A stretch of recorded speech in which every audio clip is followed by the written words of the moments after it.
They asked me years ago about my drumming, and I used to hit my heart. I said, "The drum is your heartbeat. That's what a drum is. It's just strictly your heartbeat, man."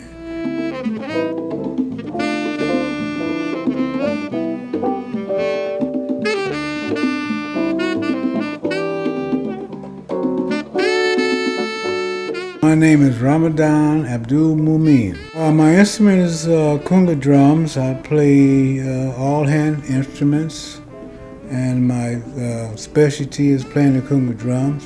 How I got started was in California, Los Angeles, where I was born.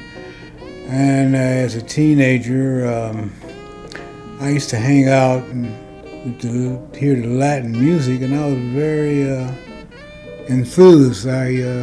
One of my first encounters with Mongo Santa Maria. He used to come out in California and play at this club on Thursday nights. So we used to go out there and dance and do our thing. And so happened a friend of mine I met there, we started hanging out, whose name was Fred Spencer. And we started hanging out. He played congas. And it turns out that he's one of the better percussionists that I knew in Los Angeles at the time. And it turns out that we started going out, we started hanging out. And I got enthused to play the drum from him and hearing Mongo play. Because Mongo scared me to death. I mean, the way he was captivating them drums was just like wow, man, it's hard to explain, but it was a great feeling. But yet I was afraid because it gave you that dynamite, like a talking drum, So it turns out that this partner friend of mine, Fred Spencer, used to play with Roy Ayers, the well-known violinist from out here. I mean, he's actually from L.A. And he used to play with Roy a lot, so I used to go to their gigs and hear him play, So basically, that's how I got into playing the congas.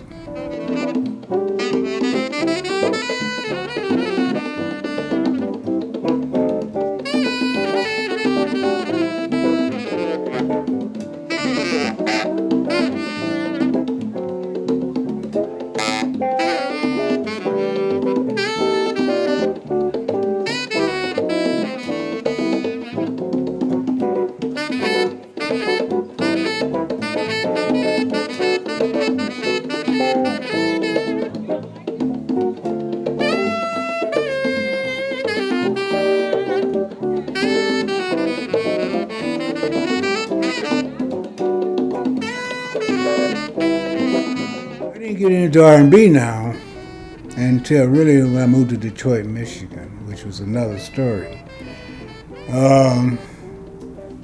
I went to, after I got involved, saying like 23, 24, I moved to Detroit under the impression that I knew that the jazz cast, Mel Jackson, Curtis Fuller's, was a whole line of top talented musicians that came from there.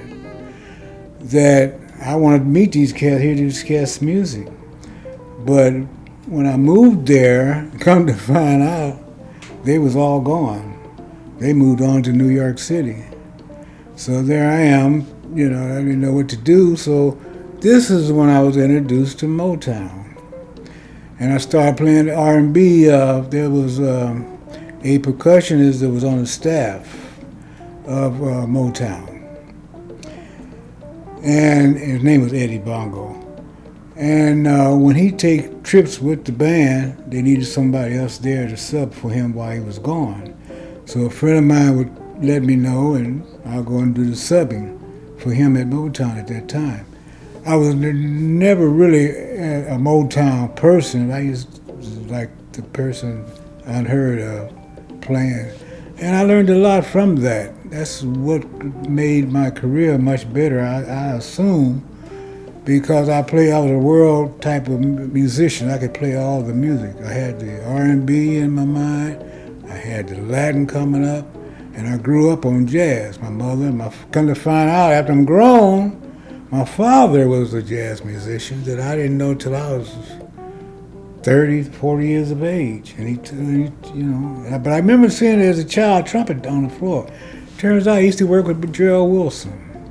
But he never mentioned to me about music, ever. But they would play them all the time. I would see my father and go by his house and hear this music, and it was just a part of me. So between the three types of music, this is what I grew under until what I am today. What year was it that you moved to Detroit? I moved there during the riots. I happened to be in Los Angeles during the first riot, and then I moved to Detroit not much after they had a riot, and I was at that riot also. But I was fairly new in town in Detroit. So I must have moved in Detroit around 64, 65, somewhere up in there. So it was the music that moved you to? Yeah, well, I wanted to at the time, I wanted to broaden my scope into the music. I was starting to get involved in the music. At first, it was just a hobby to me. I thought I would never play. I thought I would never be serious. I thought it was like I used to run track in my teenage years. So to me, it was like running track or something, So, but after I found out how serious my partner was at the time playing the drums, I started getting noticeable what he was doing, and I started getting serious also. Hearing the names and the people that I admire most into the jazz idiom, a lot of them was out of Detroit or the East Coast. And so, fortunately for me, I had my brother was married to a lady that was living in Detroit, which is my sister-in-law. And they said if I wanted to ever come there to live, come see Detroit, visit them. Well, at that time, I was married, had one child. And things got kind of bad working-wise. Playing-wise, I wasn't working out much, so I left there in Los Angeles, and moved to Detroit, and soon after I sent for my wife and child. Stayed there until 1969. Things got funny there, so I went back home, back to Los Angeles. Unfortunately, we got separated, me and my first wife. So I left Detroit and I went back to Los Angeles for about 1 year. And that's another story how I got into, really got into the jazz scene. I went to hear Joe Henderson live at the Lighthouse. And there was a drummer friend of mine who was playing with Hugh Masekela at the time. And we got together and he said, let's go out to the Lighthouse and hear Joe Henderson. Bring your drum. I'm not gonna bring my drum, you crazy. But he persuaded me to bring my drum, which I did. And just go to show you how things work itself out. Some kind of way I had enough courage to get up there and set in. I asked Joe, could I play? Yeah, you can play the last set, So I set in, and they enjoyed me so well that they were recording the following night. And he asked me, did I want to record with him? This is like a major gig for me, so I really was in it, and I wasn't in it, but I was sincere in what I was doing, playing that music, So I said, yeah. Now here's the band: Woody Shaw, George Cables, I don't know if it was Stanley Clark or another, I forget the bass player, and Lenny White. That was the band. And who else did he have? Him and Woody. And that's when I met Woody. And we started getting, that's another story. But anywho, so I recorded with them that night. So Joe said, hey man, if you ever want to come to New York City, let me know. And come on up and, we'll see what we can do. So I took heed to that and I moved to New York in 1971.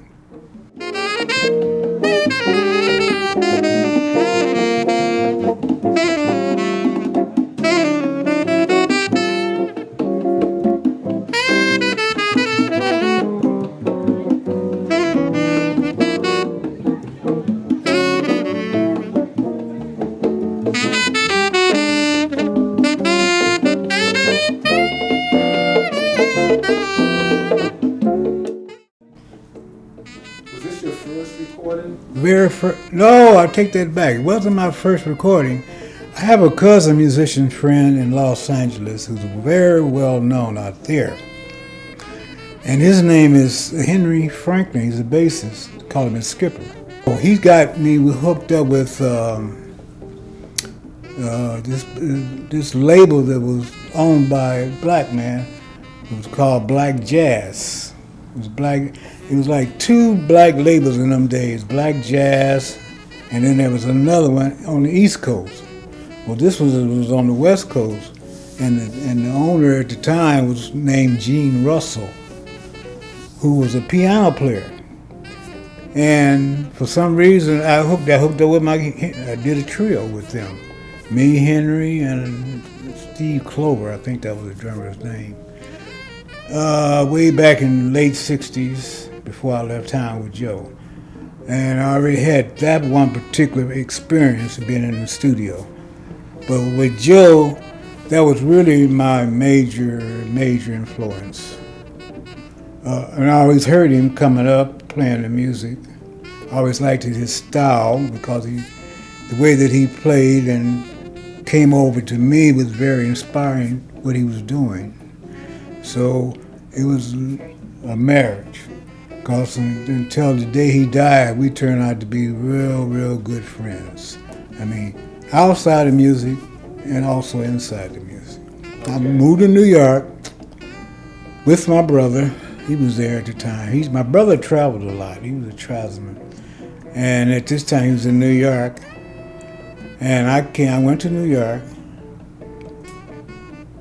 scared to death, because I've never been in New York City before. And so when I one night started I heard all these names. What year was this? 1970, either 70 or 1971. And I'm hearing all this music, man, and hearing all these cats that I never seen, I never seen them, but I always heard them, all my life. And I said, man, they blew me away, So I eventually got in contact with Joe. And then I started playing with Joe. All the gigs that he had around town, I played with him. Some of the gigs, when he left town, I worked with him, and we went to Ogden, Utah one time and did a college gig. And I played at, I can't think of the club, it was very well known in the Lower East Side, that we used to play a lot. A lot of the jazz cats used to play there. Also, we played Slugs. In that day, that was one of the top clubs in the Vanguard. So I worked with him, and then I started branching out. Man, Woody started clicking. Woody Shaw. And we started being running buddies, And eventually he ended up moving. He ended up, he was staying, he's from Newark, New Jersey. And he moved to New York, and he ended up staying with me for about a year. So I would hang out with him, and I meet all the cats, because everybody there knew Woody, And from that, then I hooked up with Woody till we did a record. And then I did a major record. His major record was called Moon Train. Then we did an album, very good artists, musicians. The whole thing was nice. Between 70 and 78, I did a whole lot of things that I would never have done if I didn't go to New York. I hooked up with Art Blakey and the Jazz Messengers in New York. I played with several other top artists, Mary Lou Williams, which a lot of artists, well, not artists, but people in general not familiar with her. And she was she brought Art Blakey from Pittsburgh to do his first major gig there. And she's from Pittsburgh, but she was older. And anyway, I ended up recording with her. Most of the people that I mentioned so far, I recorded with all of them.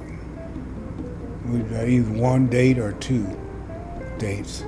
And I recorded with other folks like Ross. I don't know how. I hooked up with Ross on Roland Kirk too.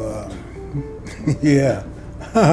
Believe me, he was a character. Rassan was a very great he was an entertainer, and he also was a great musician. But he used to always mess with me. He'd say, Tony. I said, yeah, man, what's up? He said, I can see you, man. Well, he was blind. So I'm saying, what do you mean you can see me, man? You know, I see you. You know, and everybody would crack up because he would always pick me out to say this. And I worked with him a while. I think it was the Beacon Theater. We did a gig there. And I recorded, he asked me to record with him, and I did a day with him called Kirkatron was the album. I forget the labels, that label he was on. But it was a very, very opening experience. But I have to mention, too, that my biggest, living in New York and my musical career, has to be mentioned Frank Foster.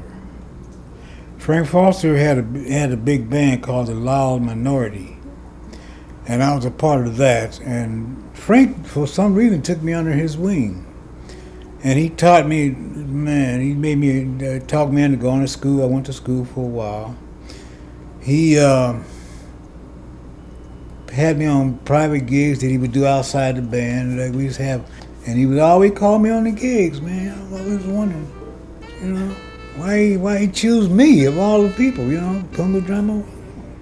But fortunately for me, everybody liked my playing. They liked the feel that I presented in the drum, you know. And consequently, the word gets around in New York. All musicians got a little thing going. They hear about you, you know.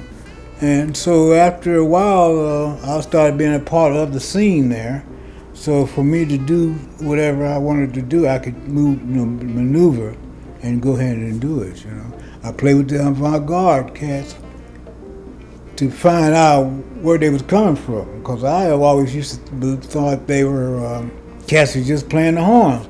But I found out quickly they were very sincere in what they were doing. Ornette Coleman was a prime example, and he had a guitar player with him by the name of James Blood Omer. Well, me and James Blood used to play together in New York. He would just tell me that back in those days I was Tony Waters, and what he did, Tony, you know, I'll give you all the money, man. You just got to play with me. You got to play with me. He always made sure that I worked with him when he worked.